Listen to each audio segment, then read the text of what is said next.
ne nous empêche de le célébrer. Oh oui, les gens sont venus. Ils ont dit, dis à tes disciples de se taire. Oh oui, ils ont dit, non, nous n'allons pas laisser le privilège aux pierres de louer le Seigneur. Jésus a dit, s'ils arrêtent de me célébrer, ce sont des pierres que je vais susciter. Mais ce matin, nous avons décidé de célébrer celui-là qui mérite d'être élevé. Manda salabalabalabala.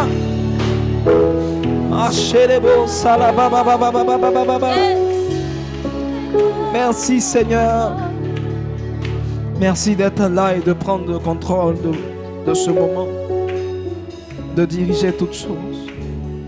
Manifeste-toi comme tu veux. Nous attendons. Ce culte est un culte spécial. Ce culte est un culte spécial. Seigneur, touche ce que tu as choisi de toucher. Guéris ce que tu as choisi de guérir. Visite ce que tu as choisi de visiter. Nos cœurs sont ouverts devant toi.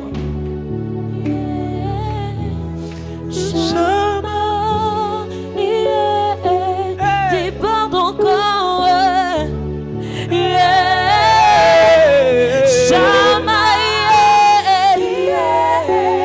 Déborde encore.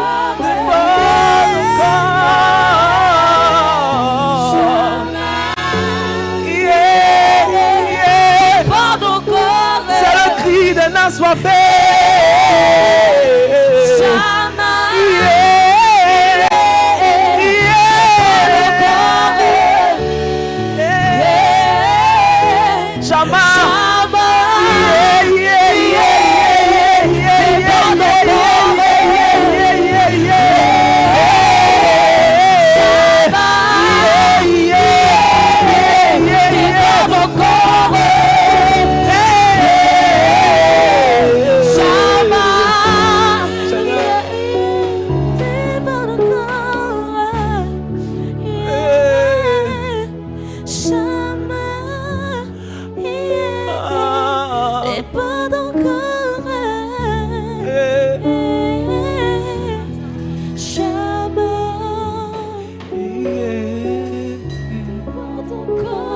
Merci Seigneur pour ta grâce.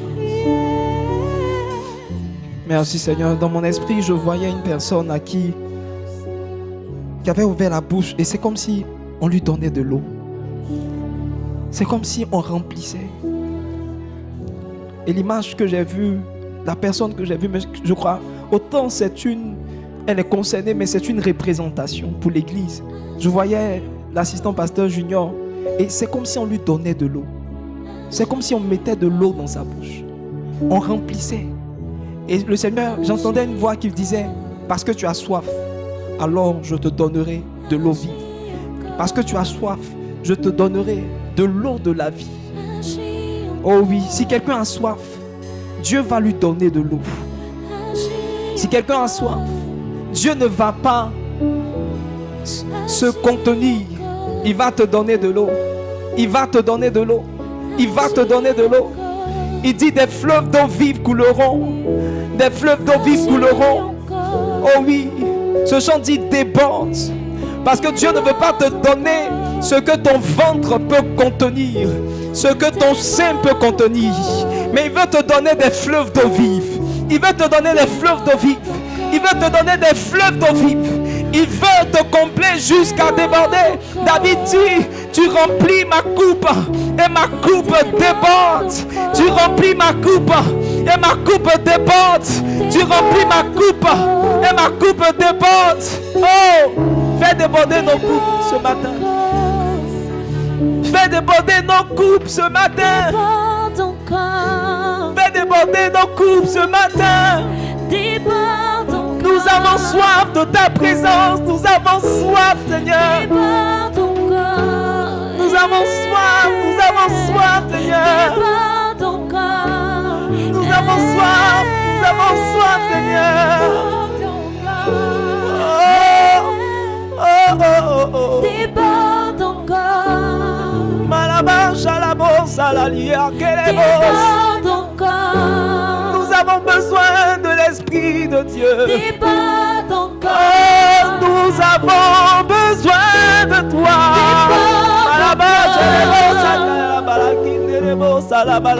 Déborde encore. Oui, déborde encore. Déborde encore. Oh, déborde encore. Déborde encore. Déborde encore. Déborde encore. Déborde encore. Déborde encore. Déborde encore. Déborde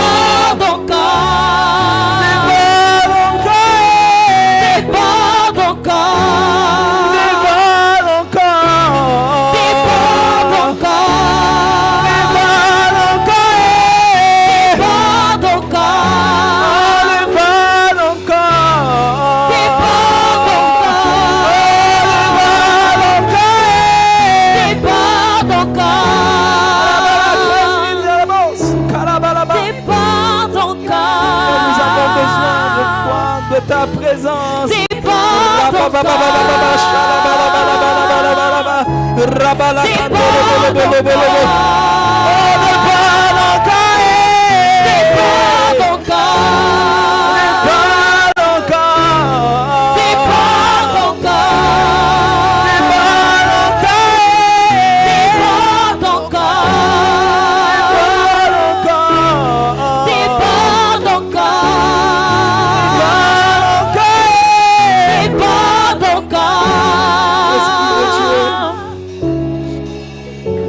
Nous voulons te voir.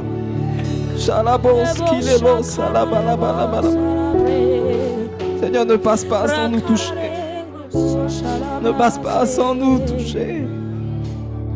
Il est hors de question, il est hors de question. Malabo, shalabo, skalala. Malababababababa, salabo, chile. Lou sali ou salabo, shalahande. Rila su kalabo, salile. Rabababababababa. Rekelebo su kalabababababa. Rala sali kelebos. Rine sokoyondo shelebos. Malabala bala kendele bele bele bele be. Rulu salila. Lise keleboja. Mama masaka mandorobo. Rikelebo su kalabe. Rabababababababababababa.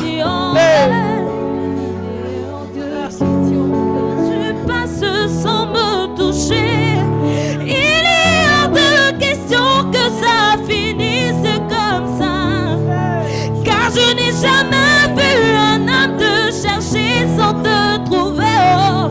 Car je n'ai jamais vu un homme te chercher sans te trouver. Hey baba, hey baba, hey baba, hey baba, hey baba, hey baba.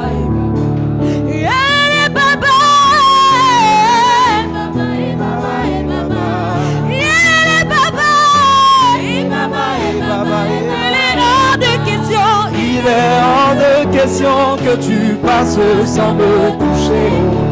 Il est hors de question que ça finisse comme ça, car je n'ai jamais vu un homme te chercher sans te trouver. Car je n'ai jamais vu un homme te chercher sans te trouver. Il est hors de question que tu passes sans me toucher. Il est hors de question que ça finisse comme ça, car je n'ai jamais vu un homme te chercher sans te trouver.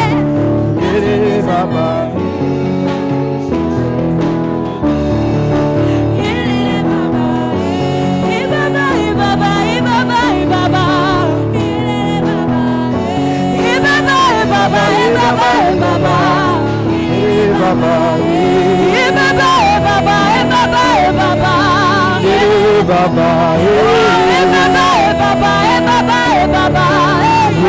Baba,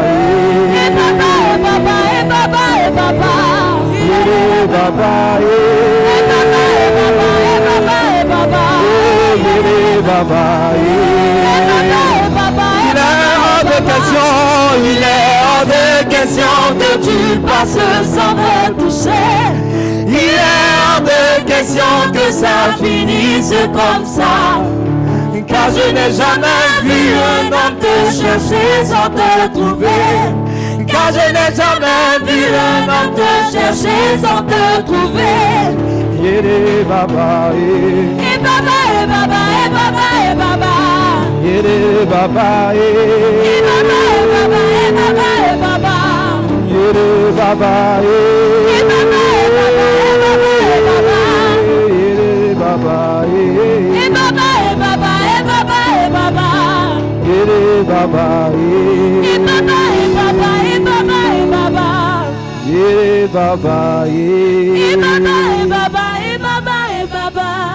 Yere baba, Yere baba, Jésus, nous t'aimons.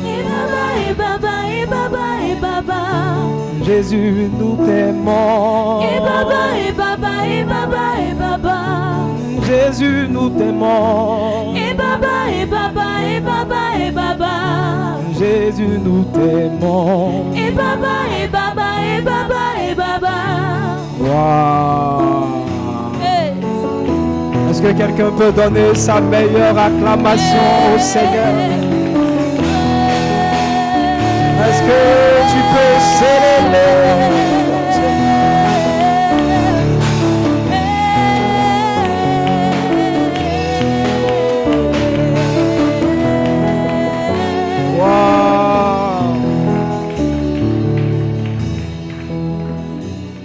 Qui est béni par ce moment? J'aime quand le Saint-Esprit conduit les choses. On a besoin de lui. On a besoin de plus de lui. Lorsqu'on vient dans la présence de Dieu, c'est lui qu'on doit chercher. C'est lui qu'on doit chercher. Rien d'autre. Rien d'autre. Aucun homme ne peut te combler. Aucun homme ne peut te donner ce dont tu as besoin. Seul Dieu, seule la présence de Dieu. C'est pourquoi quand tu viens dans la présence de Dieu, c'est lui que tu dois regarder. C'est lui que tu dois regarder. Et nous voulons encore célébrer le Seigneur par des acclamations.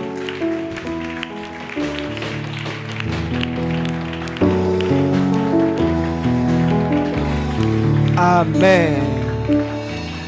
Si tu es content d'être dans la présence de Dieu, regarde quelqu'un à côté de toi et commence à le bénir, commence à lui dire de belles paroles. Dis à ton frère, je suis vraiment content de te voir. Je suis en joie de te voir ce matin. Bénis quelqu'un autour de toi. Communique ta joie. Communique la vie autour de toi. Merci Seigneur. Amen. Et tu peux t'asseoir dans la merveilleuse présence de Jésus. Amen. Je crois que le Seigneur va nous faire du bien. Nous avons déjà commencé à prêcher à travers le temps d'adoration. Et je pense qu'on peut même fermer nos Bibles et dire Amen. Alléluia. Je crois que le Seigneur veut te dire 2 ou 3 choses. Amen. Je veux parler sur les raisons pour lesquelles les chrétiens n'expérimentent pas Dieu.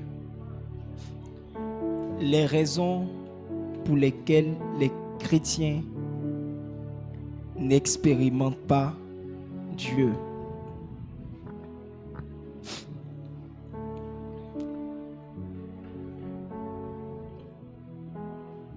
Je vais reformuler le thème. Les raisons pour lesquelles les chrétiens n'expérimentent pas Dieu. Amen. Et je crois que c'est la suite de notre thème sur les rendez-vous divins. Sur les rendez-vous divins. Amen. Amen. Et nous avons, depuis le dimanche passé, parlé de c'est quoi un rendez-vous. Un rendez-vous divin, on a dit premièrement que c'est un rendez-vous avec le Tout-Puissant, le Créateur. Celui-là qui a nos destinées dans sa main. J'aime ce chant qui dit que nos vies sont dans sa main. Nos vies sont dans la main de Dieu. Nos vies sont dans la main de Dieu. Amen. Gloire à Dieu. Vous connaissez ce chant-là? Hein? On chante ça comment? C'est nos vies dans ses mains, comme une bille de bois dans ses mains. Les océans, les mers dans ses mains. Le monde entier dans ses mains. C'est lui qui tient nos vies dans ses mains. Comme une bille de bois dans ses mains. Les océans, les mers dans ses mains. Le monde entier dans ses mains. C'est lui qui tient nos vies dans ses mains. Comme une bille de bois dans ses mains. Les océans, les mers dans ses mains. Le monde entier dans ses mains. C'est lui qui tient nos vies dans ses mains. Comme une bille de bois dans ses mains. Les océans, les mers dans ses mains. Le monde entier dans ses mains. Wow. Donc, le rendez-vous avec le Créateur, c'est un rendez-vous de changement. Le rendez-vous avec le Créateur, c'est un rendez-vous où le Seigneur va changer ta réalité pour te donner de rentrer dans quelque chose de nouveau, quelque chose de glorieux. C'est pourquoi je crois que chaque dimanche jusqu'à la retraite, ça sera un rendez-vous où le Seigneur va commencer à ajuster quelque chose dans ta vie. Je le crois sincèrement et de tout mon cœur. Et je crois que le Seigneur va le faire au nom puissant de Jésus. Amen. Et nous avons aussi dit qu'un rendez-vous avec Dieu, c'est un rendez-vous que Dieu lui-même a orchestré. Le bon mot, c'est ça, orchestré. Mais sinon, c'est le fait que Dieu lui-même ait organisé le rendez-vous. Et l'une des choses que j'ai notées pendant que je préparais ce message, c'est que Dieu est un organisateur de rendez-vous. Dieu est un organisateur de rendez-vous. Il y a des choses, on se dit que c'est nous, on a décidé de venir à l'église. C'est nous qui avons décidé d'aller à cette croisade. On se dit que c'est nous qui avons décidé de le faire. Mais on ne sait pas que derrière cela, le sentiment qui nous a poussé pour venir à l'église, c'était dirigé par le Seigneur. Parce que le Seigneur nous donnait rendez-vous. Et c'est ce qui s'est passé dans la vie de Paul. Paul pensait qu'il maîtrisait les choses. Paul pensait qu'il contrôlait les choses. Il est allé même jusqu'à prendre des lettres pour aller persécuter les chrétiens. Il pensait qu'il maîtrisait les choses. Il pensait qu'il pouvait décider des choses, planifier des choses, avoir des projets, les réaliser. Mais pendant qu'il était en train de penser à ça, Dieu l'attendait à Damas. Dieu l'attendait à Damas. Dieu avait déjà son serviteur prêt, ce monsieur-là qui s'appelait Ananias, qui était déjà prêt à recevoir Paul. Il avait déjà un oint de Dieu. Sur la route de Damas, la Bible dit que Jésus va se révéler à lui. Paul pensait qu'il était en train de planifier un voyage. Paul pensait qu'il était en train de déterminer les choses qu'il allait faire. Mais derrière cela, il y avait un plan de Dieu. Derrière cela, Dieu avait prévu le rencontrer. Dieu est un organisateur de rendez-vous. Si tu es là, ici, aujourd'hui, bizarrement, peut-être depuis quelque temps tu n'es pas venu. Peut-être qu'aujourd'hui c'est ta première fois. Peut-être que tu as eu l'habitude de venir, mais aujourd'hui tu es venu de façon plus spéciale. Il y a quelque chose. Il y a quelque chose derrière. Il y a quelque chose derrière ce rendez-vous. Ta vie ne peut plus être la même à partir du moment où tu es venu en présence du Seigneur, du Créateur, du Tout-Puissant. Amen. Nous avons défini c'est quoi un rendez-vous avec Dieu. Nous avons dit que c'est un rendez-vous où en fait, c'est le fait d'aller consciemment ou inconsciemment dans un lieu où Dieu se trouve. En fait, tu ne savais pas, mais tu es venu ici. Tu n'es pas venu par hasard. Dieu est ici. Et parce qu'il est là, ta vie ne peut pas rester la même.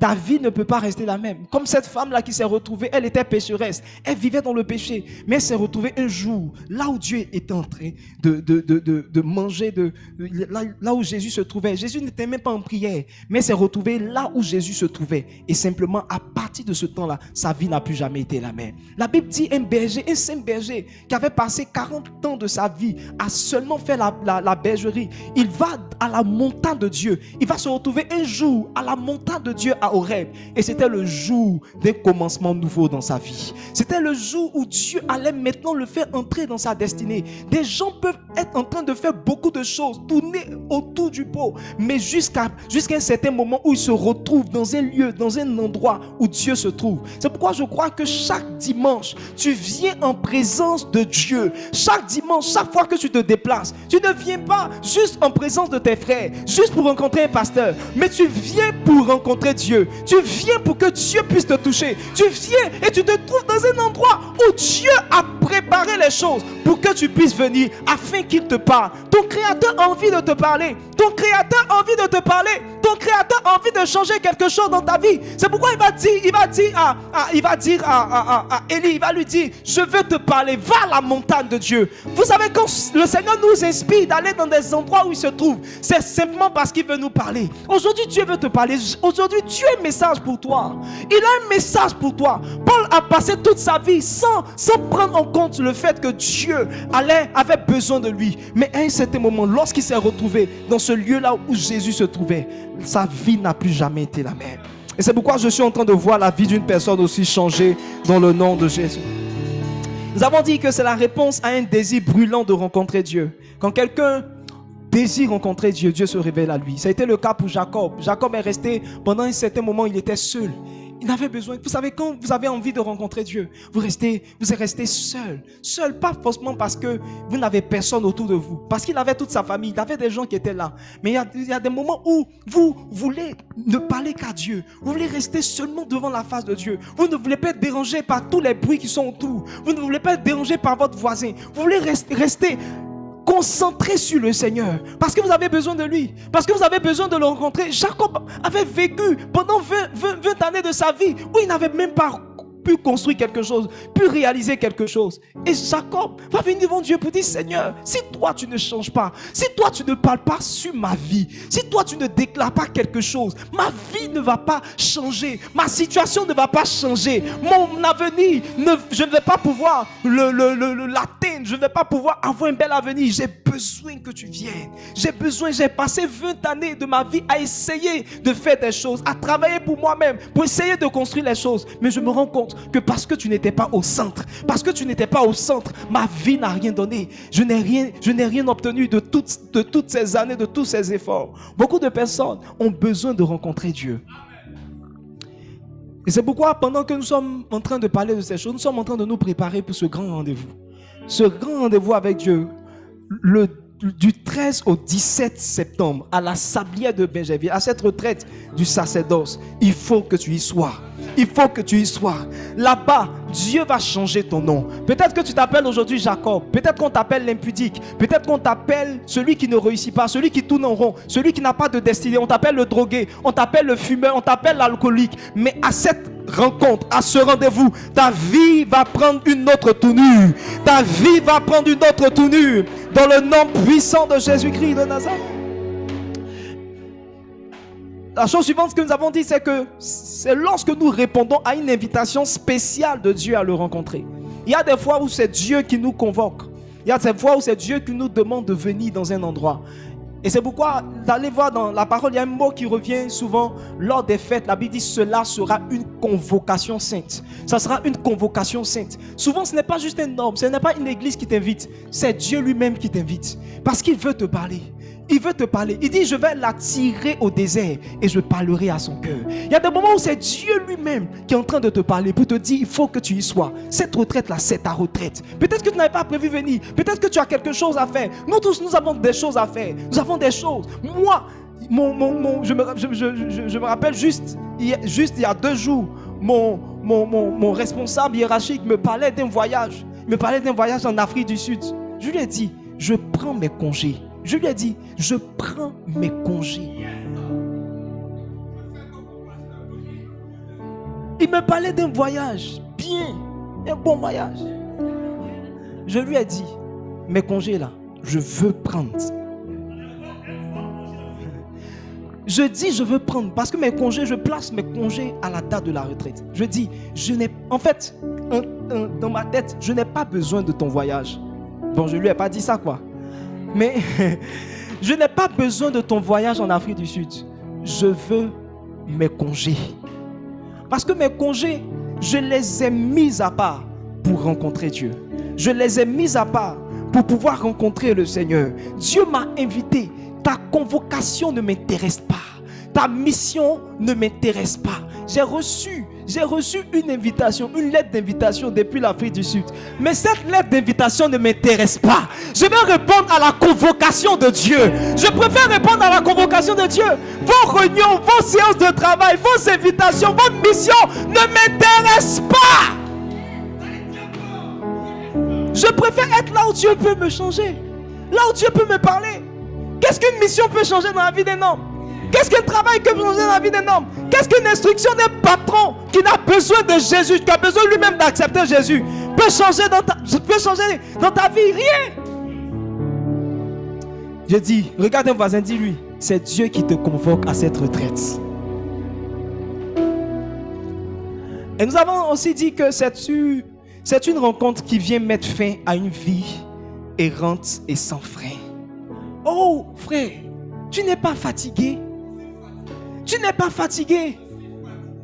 Jour après jour, tu te bats. La Bible dit, il se lève le matin. Tôt le matin, il se couche tard. Et il mange le pain de douleur. Il mange le pain de douleur. Tu fais tous ces efforts, mais rien ne change. Tu te bats dans la vie. Tu souffres, tu fais tous tes efforts, mais aucun changement. Accepte de composer avec Dieu. Accepte de composer avec Dieu. Oh oui, Jacob avait souffert pendant toute sa vie. Il avait erré jusqu'à ce qu'il rencontre Dieu. Jusqu'à ce qu'il rencontre Dieu. Un homme comme Moïse avait une grande destinée, une destinée glorieuse. Comme le plus grand des prophètes en Israël. Il avait cette grande destinée. Mais il passait toute sa vie derrière les brebis. Derrière les brebis. Derrière les brebis. Jusqu'à ce que Dieu le rencontre. Jusqu'à ce qu'il parte à la montagne de l'Éternel. Oh oui. Un monsieur comme Saül, il était envoyé pour chercher les ânesses de son père. Tout ce qu'il savait faire, c'était de poursuivre des ânesses. Vous savez que les ânesses là même là, elles ne sont pas à réfléchir. Donc ça veut dire que pour pouvoir gérer des ânesses, toi-même, tu dois avoir quelque chose d'un âne. Ce monsieur a passé sa vie à poursuivre des ânes. Au point où même les ânesses qui sont perdues, on dit Joe, quand ânesse est perdu, c'est Saül seulement qui peut les retrouver. On l'envoie chercher les ânesses. La Bible dit, il va dans des pays, il va dans des endroits, il va dans des lieux, il ne trouve pas les ânesses. Il va ici, il ne trouve pas. Il va ici, il ne trouve pas. Les gens déposent leur dossier partout. Ils cherchent du travail. Frère, même Manawa, on te refuse. On dit à part, on a déjà le nombre des ouvriers qu'on veut. Frère, il y a des choses que toi-même tu te dis, non, là, ils vont me prendre. Mais là, on ne te prend pas. Frère, non. Les places sont déjà prises. Est-ce que tu ne souffres pas comme ça? Est-ce que tu ne souffres pas?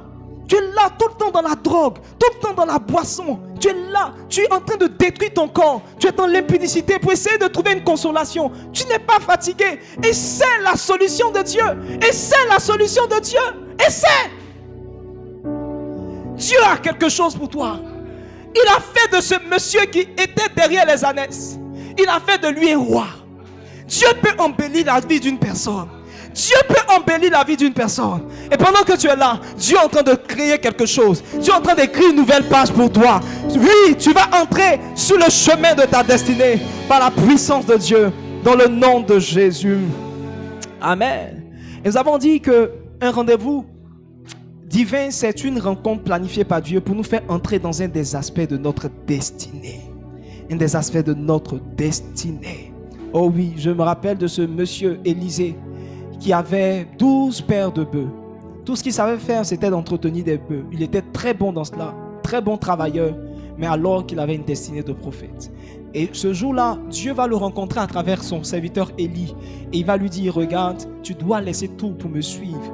Et cet homme-là va laisser tout ce qu'il était en train de faire pour entrer dans sa destinée. Certaines personnes sont en train de faire des choses auxquelles Dieu même ne les appelle pas. Ce n'est pas ta destinée. La Bible dit qu'il servait Dieu dans son ministère, Paul, en tant que prophète et docteur. Mais Dieu avait une destinée pour lui en tant qu'apôtre. Jusqu'à ce que tu rencontres Dieu, tu peux errer, tu peux être en train de faire des choses auxquelles Dieu ne te destine même pas. Il y a des choses dans lesquelles le Seigneur veut te faire entrer. Il y a des aspects de ta vie que le Seigneur veut te communiquer. Certaines personnes peuvent véritablement connaître un changement sur le plan peut-être professionnel, juste par une retraite. Juste par une retraite. Juste par une retraite.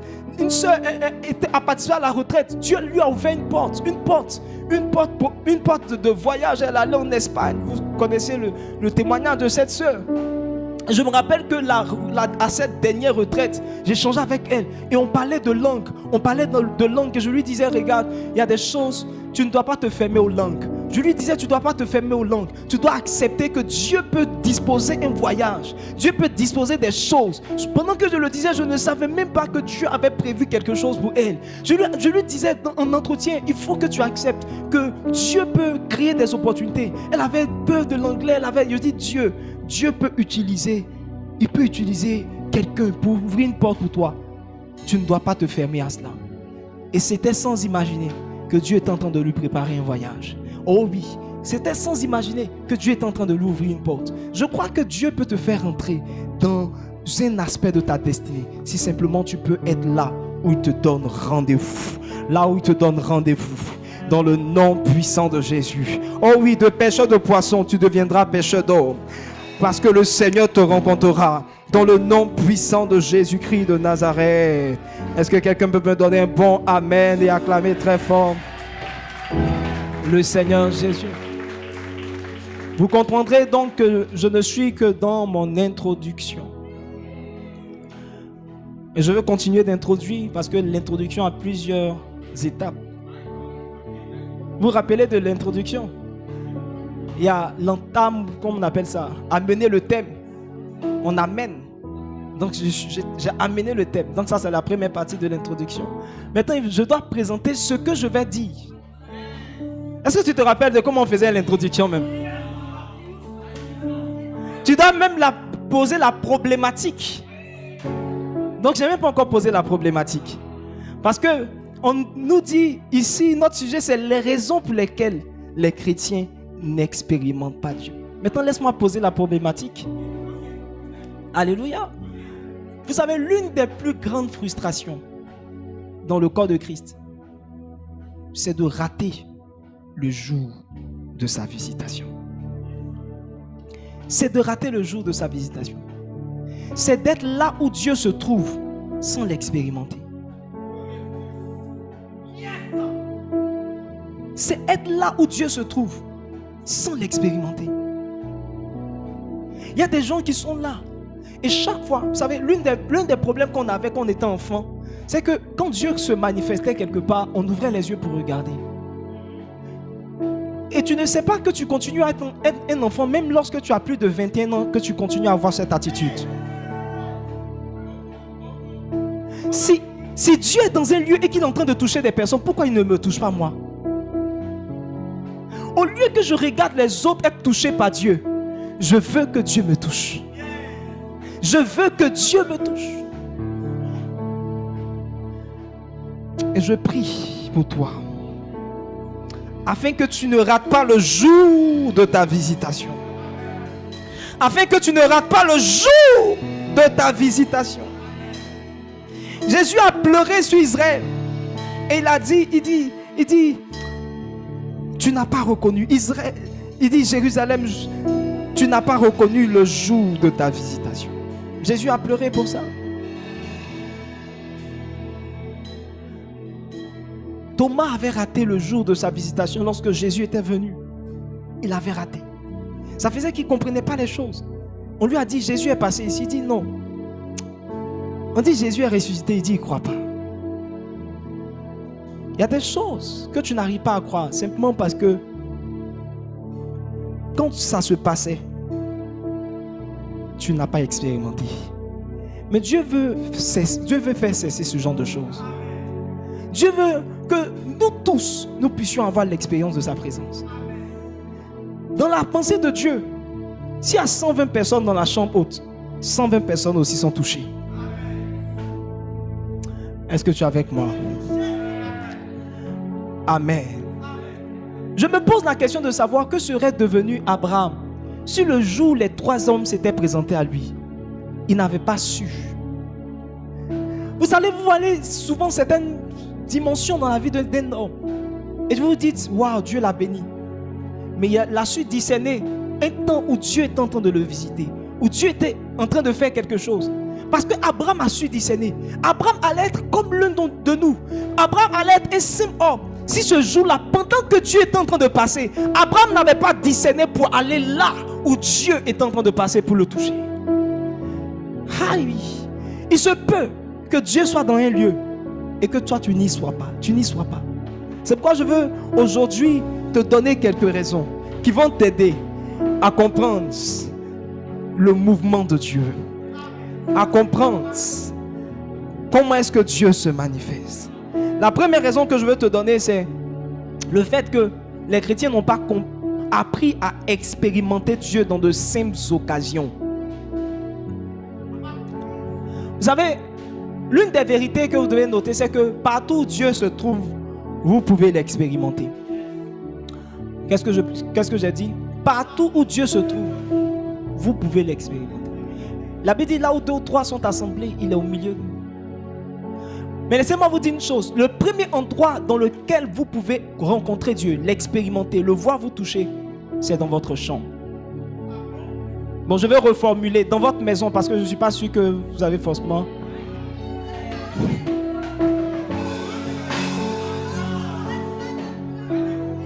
Je ne sais pas où tu dors, donc je ne veux pas dire des choses dans lesquelles tu ne vas pas te reconnaître.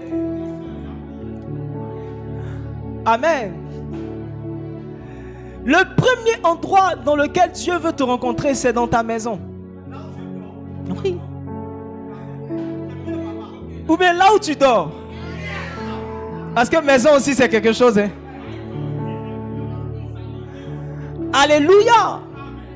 Avant que Dieu ne te rencontre dans des occasions spéciales, il veut te rencontrer dans des occasions ordinaires. Et je dis une vérité. C'est que si vous n'avez pas appris à rencontrer Dieu de façon spéciale, dans des occasions ordinaires, vous risquez de l'expérimenter de façon ordinaire dans des occasions spéciales.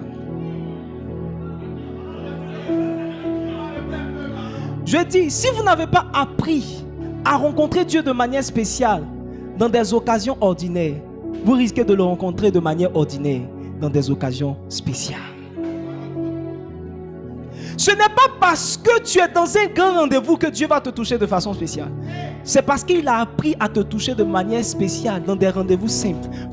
Pendant que tu es en train de prier, dans ta chambre à coucher, pendant que tu es seul avec lui. Si Dieu peut te toucher là-bas, alors il pourra aussi te toucher lorsqu'il y aura un grand rassemblement. Si Dieu est capable de te visiter lorsque tu te trouves seul dans sa présence, alors il pourra te toucher lorsque tu vas te retrouver, oui, dans un grand environnement, dans un grand endroit. Alléluia. Alléluia. Gloire à Dieu. Tu dois apprendre à l'expérimenter dans ta chambre à coucher. Tu dois apprendre à l'expérimenter dans ta maison. Tu dois aller dans ta chambre et prier le Seigneur. Dis, Seigneur, révèle-toi à moi. Tu es capable de changer ma vie. Il y a des personnes qui ne connaissaient même pas Dieu, qui ne savaient même pas que Jésus était le véritable Dieu. Des cousins. Une femme, par exemple, qui était cousine, a prié le Seigneur. Vous connaissez les cousins, j'espère. Elle a prié. Elle a dit, si ce Jésus dont on me parle est vrai, qu'il se révèle à moi. Si ce Jésus dont on parle est vrai, peut-être dans ma religion on m'a dit qu'il est juste un prophète. Mais si ce Jésus dont on parle est vrai, qu'il se révèle à moi.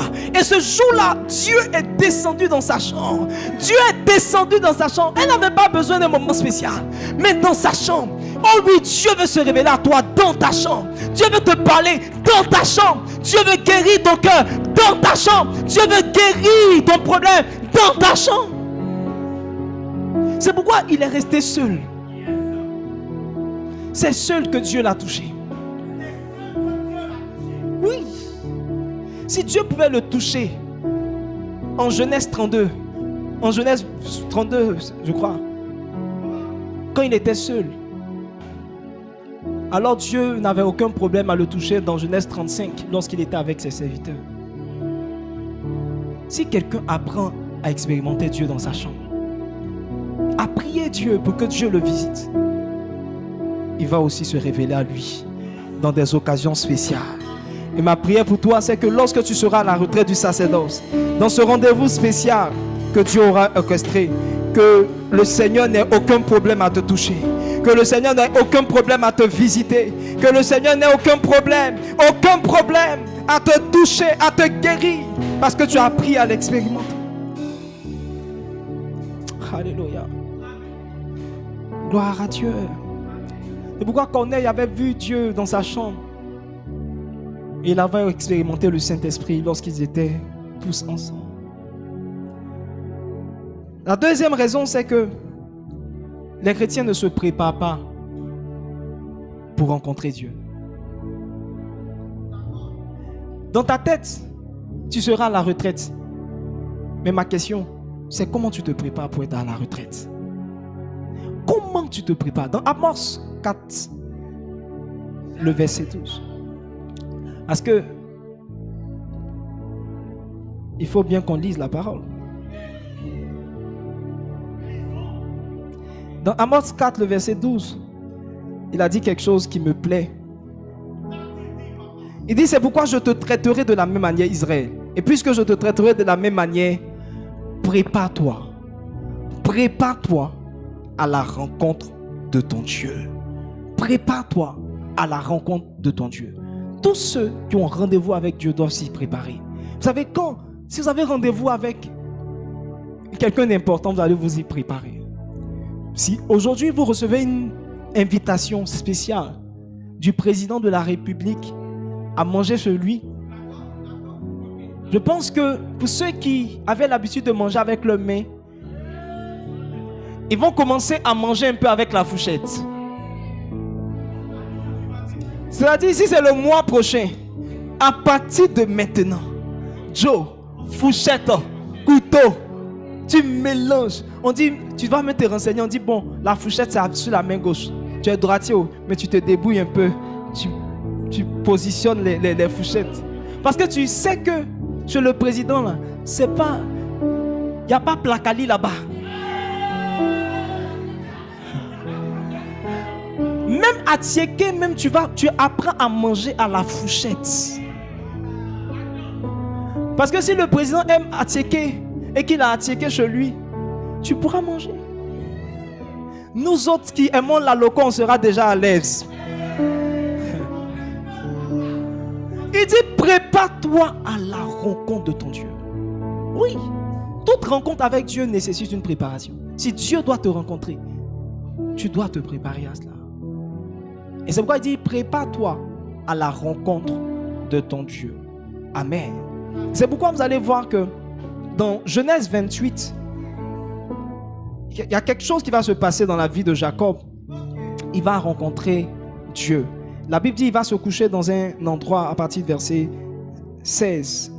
Et lorsqu'il va se réveiller de son sommeil, la Bible dit, il va dire une chose. Parce qu'il avait vu en songe, au verset 12, il avait vu en songe une échelle qui était appuyée sur la terre. Et son sommet touchait au ciel. Une grande vision. Et la Bible dit, voici les anges de Dieu montaient et descendaient par cette échelle. Au verset 16, lorsqu'il se réveille, la Bible dit, Jacob s'éveilla de son sommeil et il dit, certainement, l'Éternel est en ce lieu et moi, je ne le savais pas. L'Éternel est dans ce lieu et moi, je ne le savais pas. Et la Bible dit, il eut peur et il dit que ce lieu est redoutable. C'est ici la maison de Dieu. C'est ici la maison de Dieu. C'est ici la porte des cieux. Il n'était pas préparé. Il ne savait pas que Dieu se trouvait, que Dieu pouvait se manifester dans cet endroit. Il y est allé. Et Dieu Dieu est reparti. La Bible dit, il voyait les anges monter et descendre. Il voyait les anges monter, Dieu se manifestait. Mais parce qu'il n'était pas préparé, il n'a rien vu, il n'a rien expérimenté. Souvent Dieu est dans des endroits, mais parce que les gens ne sont pas préparés, ils n'expérimentent pas Dieu.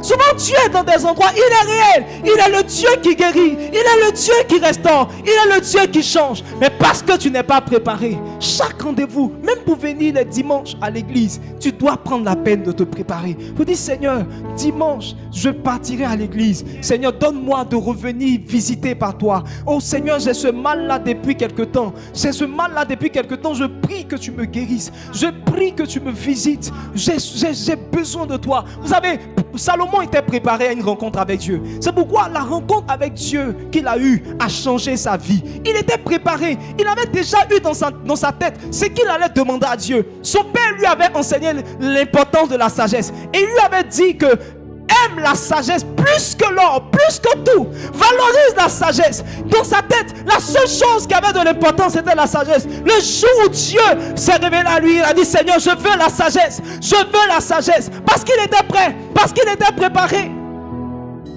Le temps que tu as maintenant, pourquoi vous pensez qu'on parle de ce thème? La retraite, c'est peut-être dans 3 semaines, dans 4 semaines. Pourquoi on parle de ces choses? Parce que quelqu'un a besoin de se préparer. Parce que quelqu'un a besoin de se préparer.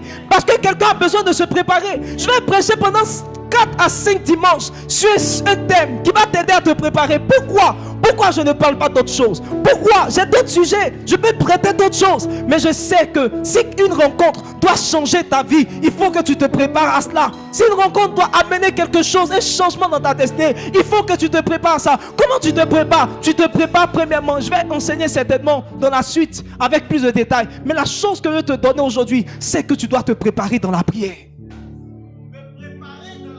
Tu dois te préparer dans la prière. Et tout à l'heure, pendant que j'étais dans la douche, dans la loge, le Seigneur va me parler, il va me dire, mets une semaine de jeûne. La dernière semaine, non, c'est Dieu qui m'a parlé. Il dit une semaine où toute l'église devra jeûner pour la retraite. La dernière semaine qui nous fait entrer dans le mois de septembre. La dernière semaine qui nous fait entrer dans le mois de septembre. Toute cette semaine sera semaine de jeûne pour la retraite. Où nous allons prier Dieu. Où nous allons crier à Dieu. Où nous allons dire, Seigneur, nous voulons te voir. Nous allons dire, Seigneur, nous voulons t'expérimenter. Pourquoi Dieu souvent se manifeste dans la vie de certaines personnes? Parce qu'ils ont pris le soin de parler à Dieu. Et de lui dire, Seigneur, voici là où je veux que tu me touches. Voici là où je veux que tu me visites. Voici là ce que j'attends de toi. Ce que je veux que tu fasses dans ma vie. Beaucoup de personnes n'expriment pas à Dieu ce qu'ils désirent. Oh oui, il dit quand tu veux que Dieu te touche, entre dans ta chambre et prie ton Père. Ton Père qui voit dans le secret. Et ton Père qui voit dans le secret te le rendra. Et quelqu'un a dit que ce que vous faites dans le secret, Dieu le fait de façon publique. Parce que quelqu'un a prié dans sa chambre, le jour de la retraite de façon publique, Dieu va le toucher. De façon publique, Dieu va le visiter. Oh oui, tu pries dans ta chambre, mais Dieu te donne un témoignage public. Oh, tu as raté la meilleure occasion de dire Amen. Oh oui, tu dois te préparer. Oui, tu dois te préparer. Salomon était tellement préparé.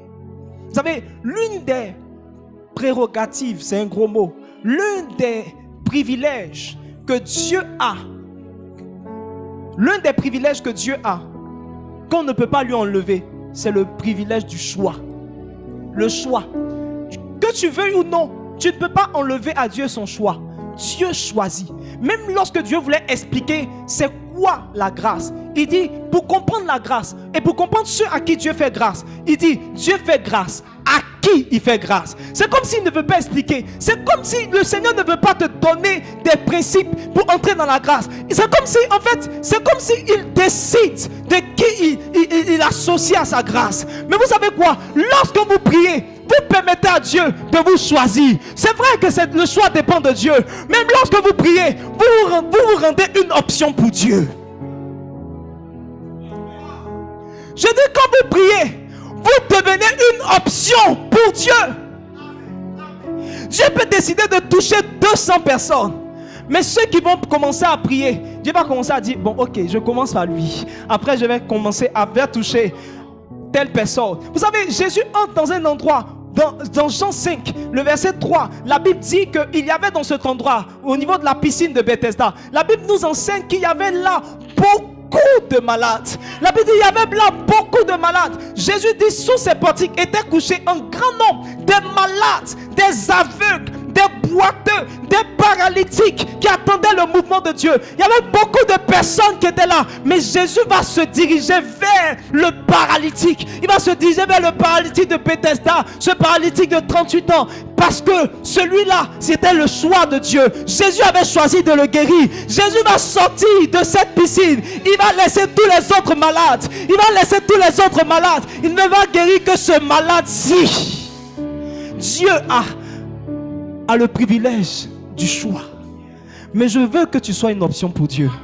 Je veux que Dieu puisse penser à toi lorsqu'il va préparer cette retraite, lorsqu'il va préparer ses serviteurs, lorsqu'il va donner un message à ses serviteurs. Je veux que tu deviennes une option. Je veux que tu deviennes une option dans la pensée de Dieu. Je veux que Dieu pense à toi.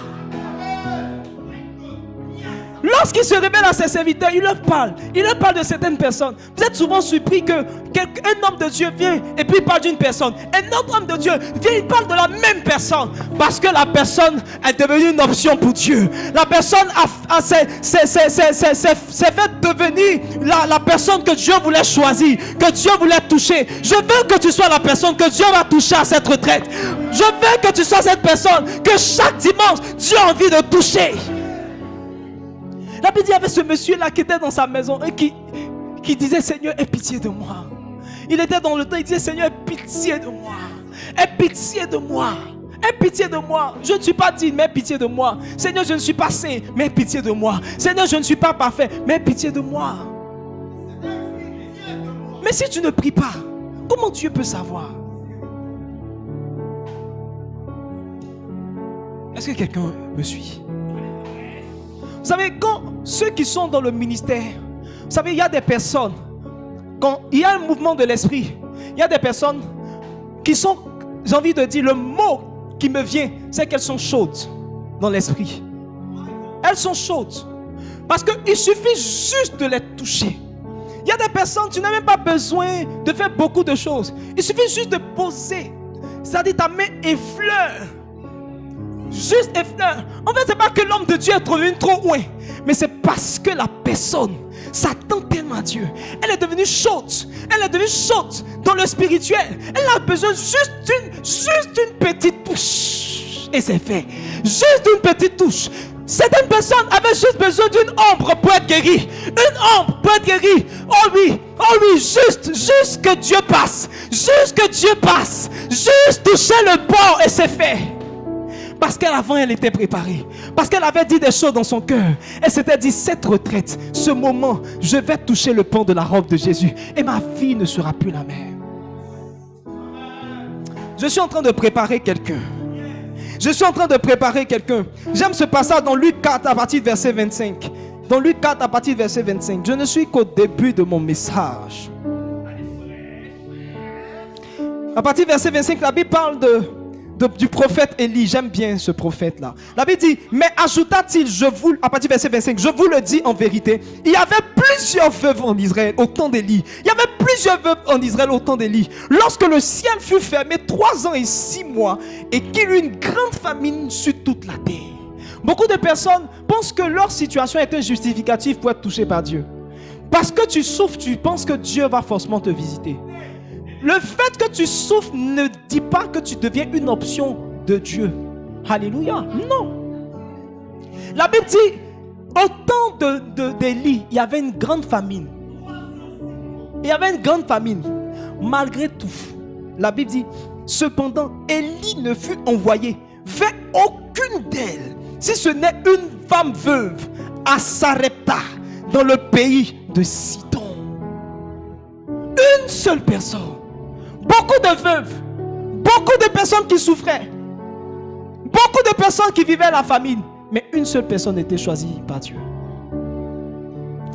Et la Bible dit, il y avait aussi plusieurs lépreux en Israël du temps d'Élisée, le prophète. Et cependant, aucun d'eux ne fut purifié, si ce n'est Naaman, le Syrien. Ça veut dire que il se peut que même les gens de l'église, Dieu les laisse pour toucher les invités. Parce qu'ils n'ont pas été préparés. Il y a des gens qui ont entendu parler de cette retraite, qui sont là depuis. Ils attendent, ils veulent que Dieu les touche. Donc pendant que toi tu es en train de t'amuser avec cette retraite, eux ils sont en train de prier sérieusement. Ils sont en train de dire Seigneur, oh oui, nous voulons que tu puisses nous toucher. Cette retraite, je ne dois pas partir comme je suis venu. Mais quelqu'un qui a le privilège, peut rater sa promesse et sa bénédiction. Mais je prie que cela ne t'arrive pas dans le nom de Jésus. La troisième chose, c'est qu'ils vont dans le lieu dans lequel Dieu leur a donné rendez-vous. Ils ne vont pas en fait. Ils ne vont pas. Ce qui justifie qu'ils ne rencontrent pas Dieu, ils n'expérimentent pas Dieu. C'est qu'ils ne vont pas dans le lieu que Dieu leur a donné pour rendez-vous. Beaucoup de personnes, donne-moi Matthieu 28, verset 10.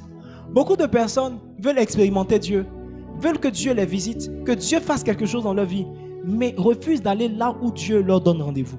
Si Dieu te donne rendez-vous quelque part, c'est là-bas qu'il veut te toucher. C'est là-bas qu'il veut te visiter. Donc ça veut dire que si tu es humble, ça veut dire que la chose que tu dois faire, c'est d'aller là où Dieu te donne rendez-vous. Si tu es humble. La Bible dit, alors Jésus leur dit, ne craignez pas, allez dire à mes frères de se rendre en Galilée. De se rendre en Galilée. C'est là qu'ils me verront. C'est là qu'ils me verront. Allez dire au peuple de sacerdance royale qu'ils n'ont pas à craindre, mais qu'ils aillent à la sablière de Benjaville, parce que c'est là qu'ils me verront. Dis à une personne qui souffre aujourd'hui, dis à une personne dont la vie n'a pas changé depuis quelque temps, dis à cette personne d'aller à la sablière de Benjaville, parce que c'est là qu'elle me verra, parce que c'est là qu'elle m'expérimentera. C'est là. Vous savez, Galilée représentait beaucoup pour Christ. Quand j'ai fait des recherches sur Galilée, je me suis rendu compte que Jésus est parti de là, de Galilée, pour aller au Jourdain. Et vous allez voir que c'est de Galilée que son ministère va commencer à prendre. La Bible dit, quand la Bible va parler des territoires dans lesquels Jésus va commencer à avoir de l'impact, la Bible dit, il partit de Galilée. Il est parti de Galilée pour arriver là où il se trouvait. Il est parti de Galilée. Alléluia. Galilée, c'était quelque chose de très important pour Jésus. Chaque fois qu'il devait faire quelque chose, il partait de Galilée. Il partait de Galilée. Chaque dimension dans laquelle il entrait, il partait de Galilée. Maintenant, Jésus dit à ses disciples que c'est à Galilée que je vais vous rencontrer. Vous ne pouvez pas dire à Dieu, non, moi je ne veux pas à Galilée. Je veux pas, ça ne m'intéresse pas d'aller à la sablière de Benjaville. Il dit c'est là. C'est là. C'est là. Tu m'as prié. Et tu as demandé que j'intervienne dans tel domaine de ta vie. Mais là où je te donne rendez-vous, c'est à la sablière. Là où je te donne rendez-vous, c'est à la sablière. Maintenant, Dieu ne peut pas dire ça. Et puis toi, tu as autre chose. Tu es un autre lieu. Tu es un autre lieu. Toi, tu vas être au travail et puis Dieu va te toucher là-bas au travail. Tu vas être quelque part et puis Dieu va te visiter là-bas. Non, ça ne se passe pas ici. Sois là où Dieu te donne rendez-vous. Amen. Ils disent à ses disciples, on retourne là-bas. Alléluia. Gloire à Dieu. Parce que souvent même Dieu veut te ramener à un lieu de visitation. Et pendant que j'écrivais ces choses, le Seigneur m'a dit, regarde, la retraite du sacerdoce pour certaines personnes représente un point de départ. Dieu va me dire, il va me dire, regarde, la sablière pour certaines personnes représente un point de départ. Et quand Dieu veut te positionner quelque part d'autre, il te ramène d'abord au point de départ. Paul repartait à Antioche avant de commencer un nouveau voyage. Quand Dieu veut commencer quelque chose, il veut que tu te rappelles ce qu'il avait fait dans ta vie. Il te ramène au point de départ. C'est là que tout a commencé. C'est là que quelque chose d'important a commencé. Certaines personnes ont eu leur connexion spirituelle à la sablière de Benjaville. Certaines personnes ont commencé à expérimenter les choses spirituelles à la sablière de Benjaville. Certaines personnes, beaucoup de personnes ont expérimenté le baptême du Saint-Esprit à une retraite du sacerdoce. Qui a été baptisé du Saint-Esprit à une retraite du sacerdoce? Plusieurs. C'est un point de départ pour toi. Et tu ne peux pas négliger le point de départ. Quand Dieu te ramène au point de départ, c'est là que tu dois y être. C'est là que tu dois être. Ah, je ne sais pas si je parle à quelqu'un. Je ne sais pas si je parle à quelqu'un. Lorsque Élisée devait faire surnager le fer, il a demandé qu'on lui indique le lieu. Et la Bible dit dans 2 Rois 6, verset 6, la Bible dit on lui indiqua la place. Ça veut dire qu'il avait reçu de Dieu que s'il faut qu'il y ait miracle, il faut que ce soit dans un lieu précis. La Bible dit, l'homme de Dieu dit, où est-il tombé? On lui montra la place. Il y a un lieu où Dieu veut poser une action dans ta vie. Et alors Élisée coupa un morceau de bois et le jeta à la même place. Dieu est précis dans ce qu'il fait. S'il t'invite à la retraite du sacerdoce, à la sablière de Benjerville, ça veut dire que même si tu es à Benjerville, Nouvelle-Gare, il ne va pas te visiter. Dieu est précis. Et la Bible dit, jeta à la même place et fit surnager le fer. Ta vie est comme un fer qui est dans l'eau. Pour que Dieu puisse faire surnager le fer, t'amener à une dimension d'élévation, il faut que tu acceptes d'être humble et d'aller là où Dieu te veut, d'aller là où Dieu t'appelle, d'aller là où Dieu te donne rendez-vous. Oh oui, j'aime ce passage dans la parole de Dieu où il a dit à ses disciples, il dit restez ici jusqu'à ce que vous soyez revêtus de la puissance de l'Esprit. Oh oui, l'histoire raconte qu'il y avait plus de 500 personnes à l'ascension de Jésus. 500 personnes avaient assisté à l'ascension de Jésus, mais seulement 120 s'étaient retrouvés à la chambre haute. Il y a des gens qui se sont dit, bon, pour expérimenter Dieu, Dieu est partout. On n'a pas besoin d'être dans ce lieu-là. On n'a pas forcément besoin. Si Dieu veut nous toucher, si le Saint-Esprit veut descendre sur nous, pourquoi il ne nous trouve pas chez nous? Si le Saint-Esprit veut descendre sur nous, pourquoi il ne nous trouve pas dans notre lieu de travail? Non, le Saint-Esprit avait un endroit précis. Il dit, c'est à la chambre haute. Il dit, restez ici. 500 personnes, seulement 120. Seulement 120. Seulement 120. Et ce sont ces 120 que le Saint-Esprit a touché. Ce sont ces 120. 120. Si tu acceptes